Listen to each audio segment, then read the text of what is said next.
কি আমাদের ইতিহাস স্মরণ করতে তোমরা দেও নাই? ইতিহাসকে তোমরা বিকৃত করেছো। জেনে রাখো, ভারত যখন বড় শক্তি ইংরেজ ক্ষমতা যখন দখল করে নিয়েছিল, এই দেশের রাজনৈতিক দলের অভাব ছিল না, লিডারের অভাব ছিল না, নেতার অভাব ছিল না। কোন নেতা, কোন লিডার, কোন রাজনৈতিক দলের সভাপতি সেক্রেটারি ইংরেজের বিরুদ্ধে একটা টু শব্দ করার সাহস পায় নাই।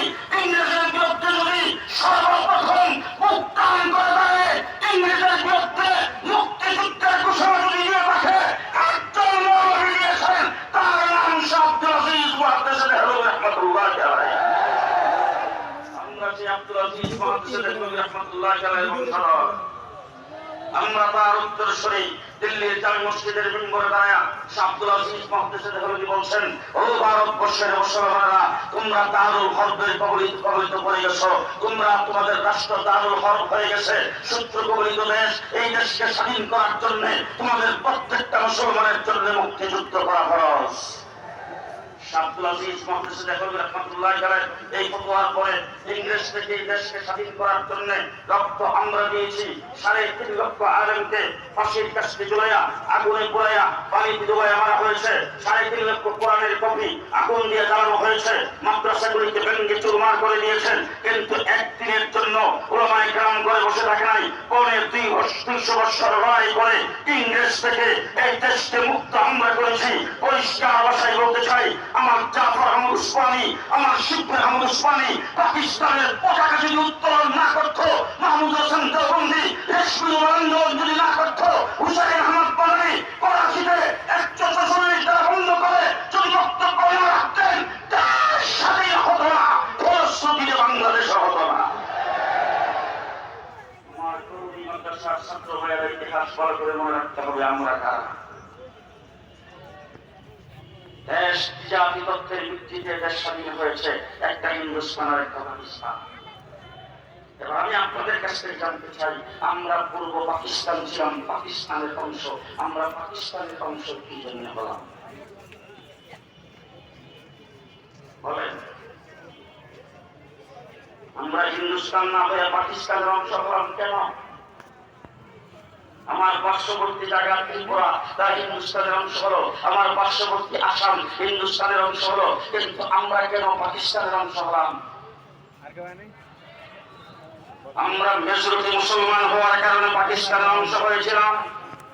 স্বাধীনতা কখনো সম্ভব ছিল না। যদি বিশ্বাস না হয়, কাশ্মীরের দিকে তাকিয়ে দেখো। 70 বছর কাশ্মীর রক্ত দিচ্ছে, স্বাধীনতা অর্জন করতে পারে নাই।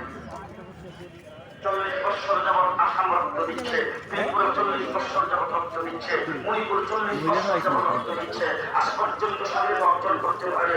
আমরা যদি মেজরিটি মুসলমান হিসাবে পাকিস্তানের অংশ না হতাম, পূর্ব পাকিস্তান না হতাম, আমরা 70 বছর লড়াই করেও স্বাধীনতা অর্জন করতে পারতাম না।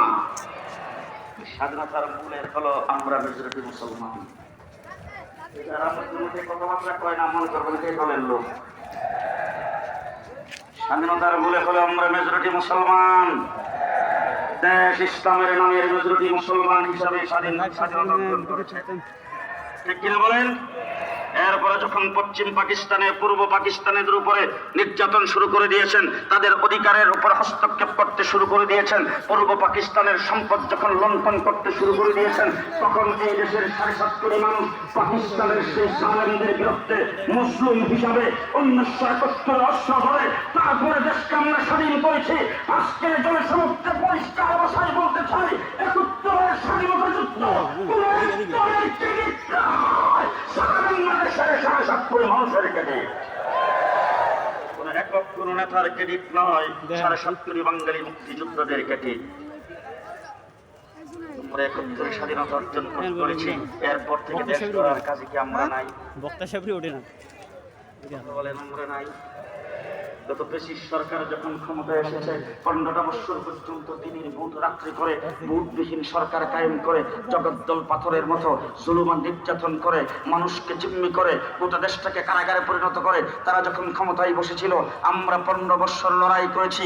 আজকে বিএনপি বলবেন আপনারা নির্যাতিত হয়েছেন, জামাত বলবেন আপনারা নির্যাতিত হয়েছেন। আপনাদের নির্যাতনকে শ্রদ্ধা জানায় আপনাদের দুঃখে দুঃখী হয়ে বলতে চাই, আপনারা নির্যাতিত হয়েছেন। হাজার হাজার নেতা কর্মীদের বিরুদ্ধে হামলা হয়েছে, আপনাদেরকে গুম করা হয়েছে, হত্যা করা হয়েছে, আপনাদেরকে আক্রমণ করা হয়েছে, হাজার হাজার নেতাকর্মীকে জেলের ভিতরে ঢুকানো হয়েছে। আপনাদের 15 বৎসরের সমস্ত নির্যাতন একত্রিত করে দেখেন, আমার শাপলা চত্বরে এক রাত্রি সমান হবে না।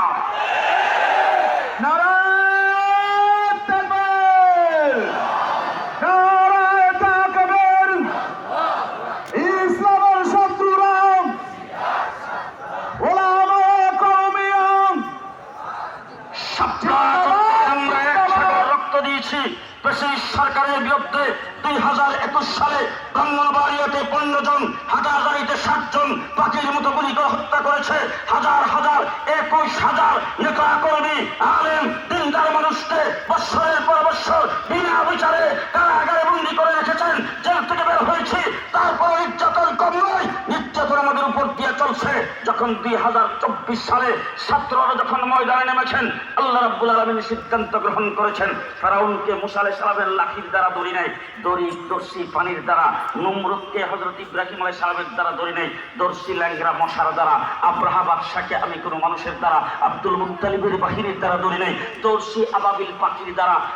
জামাত, হেফাজতে ইসলাম, বিএনপি, তারা চুপ থাক, আমি ছাত্রদের দ্বারা ধরব।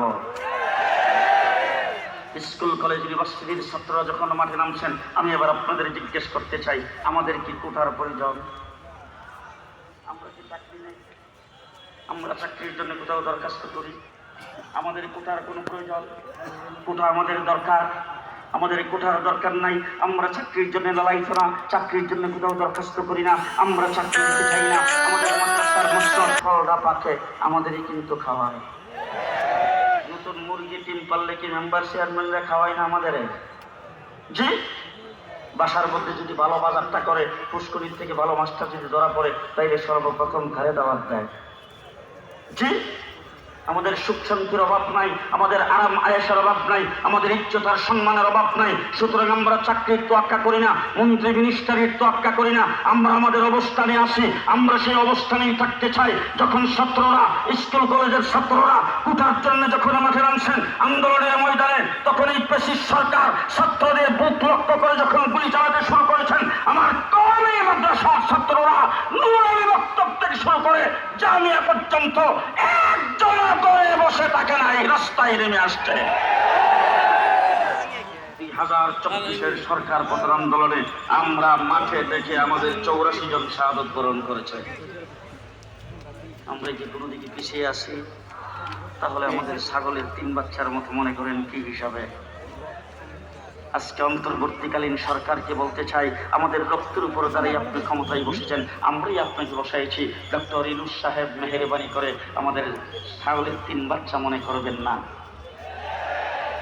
দেশ যখন গঠন করার পালা আসছে, রোহিঙ্গারা যখন বাংলাদেশে আসতে শুরু করেছেন, আমার দেশের প্রধানমন্ত্রী জাতির উদ্দেশ্যে বক্তব্য দিয়ে বলেছেন, একজনকে ঢুকতে দেওয়া যাবে না, 10 জনকে ঢুকতে দেওয়া যাবে না, রাস্তা ব্লক করো, বর্ডার ব্লক করো, একজনকে ঢুকতে দেওয়া যাবে না। যখন পুশব্যাক করতে শুরু করে দিয়েছেন, আমরা বাইতুল মুকাররমের সামনে দাঁড়িয়ে বলছি, আগামী 12 ঘন্টার ভিতরে যারা রোহিঙ্গারা আসতে চায়, বারামাত থেকে, আরাকান থেকে যারা আসতে চায়, বর্ডার ওপেন করে দেওয়া হোক, তাদেরকে আসতে দেওয়া হোক। মাননীয় প্রধানমন্ত্রী, যদি আপনি ক্ষমতা না থাকে, তাদের ভরণ পোষণে আমরা তাদের ভরণ পোষণের দায়িত্ব গ্রহণ করব। আলেম উলামায়ে কেরামের পক্ষ থেকে যখন সেই ঘোষণা দেওয়া হয়েছে, তখন আমরা দেখতে পাচ্ছি রাত্রের বেলায় প্রধানমন্ত্রীর কানে পানি উঠছে। তিনি তখন ঘোষণা দিয়েছেন, তাদেরকে আসতে দাও। পরিষ্কার ভাষায় বলছি, তারা যখন বাংলাদেশে আসছেন, আসার পরে তাদের মাথা গুজাইবার জায়গা ছিল না, তাদের পেটে, তাদের মুখে একটু আহার গুজাইবার জায়গা ছিল না, তাদেরকে 5 টাকা দেওয়ার কেউ ছিল না। কারণ আপনারা যারা সরকারি ছিলেন, যারা বেসরকারি সংস্থাগুলি আছেন, আপনারা থাকে আছেন জাতীয় সংঘের দিকে, আপনারা থাকে আছেন বিদেশি সাহায্যের দিকে। সাহায্য আসবে, 4 ভাগের 3 ভাগ লুটপাট করবেন, আর 1 ভাগ হইতে তাদের পেছনে খরচ করবেন। সেই লুটপাটের আশায় আপনারা ছিলেন। কিন্তু আমার বাংলাদেশের তৃণমূল পর্যায়ের কওমি মাদ্রাসার ছাত্র শিক্ষকরা পরের দিন থেকে ঝাঁপিয়ে পড়েছেন। তাদের জন্য আহার বস্ত্রের ব্যবস্থা শুরু করে নাই, তাদের ধর্মীয় তাহজিব তামাত্তুন টিকে রাখার জন্য মসজিদ মাদ্রাসার ব্যবস্থা করেছেন। রোহিঙ্গাদের খেদমত সর্বপ্রথম করেছি আমরা।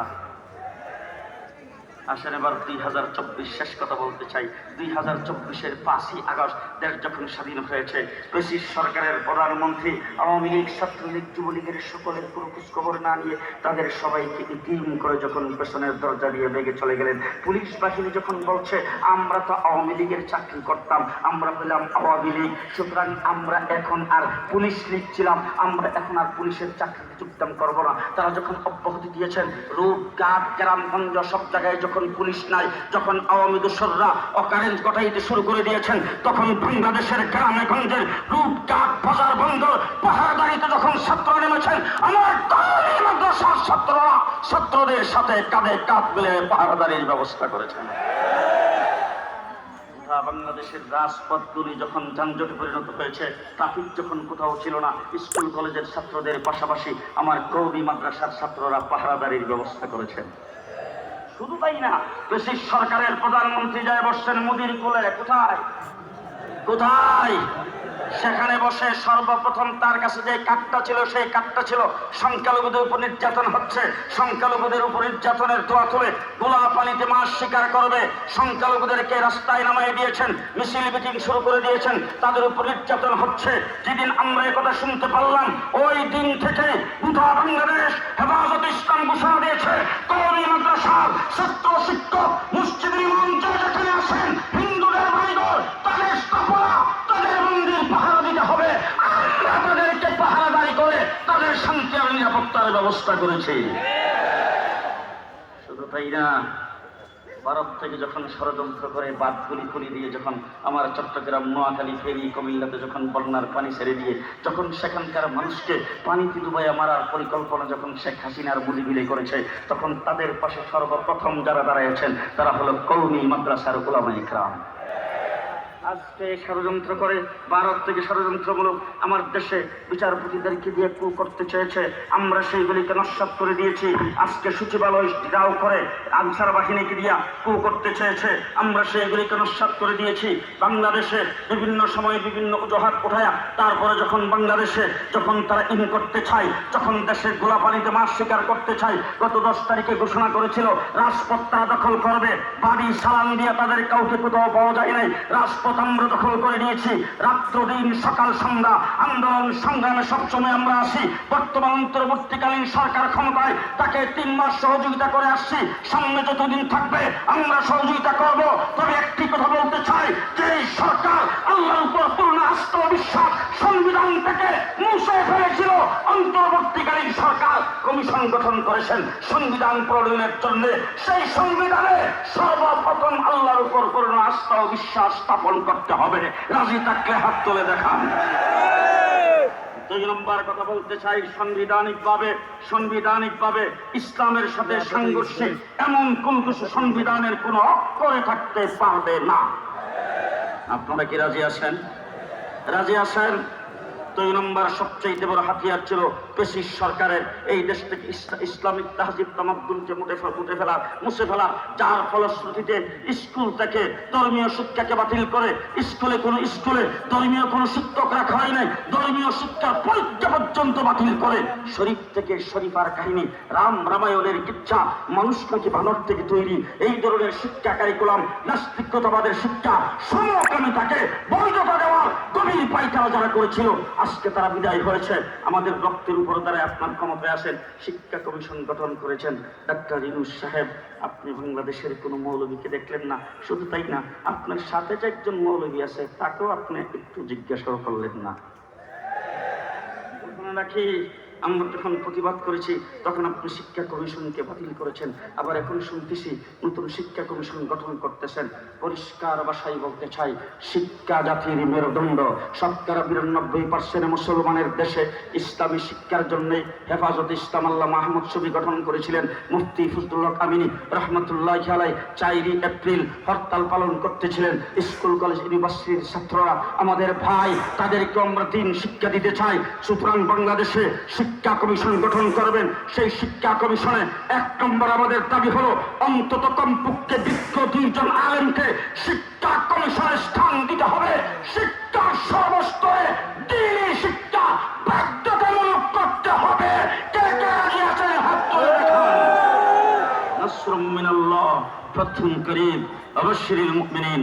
আসসালামু আলাইকুম ওয়া রাহমাতুল্লাহি ওয়া বারাকাতুহু। আওলাদের রাসূলের আগমন শুভেচ্ছা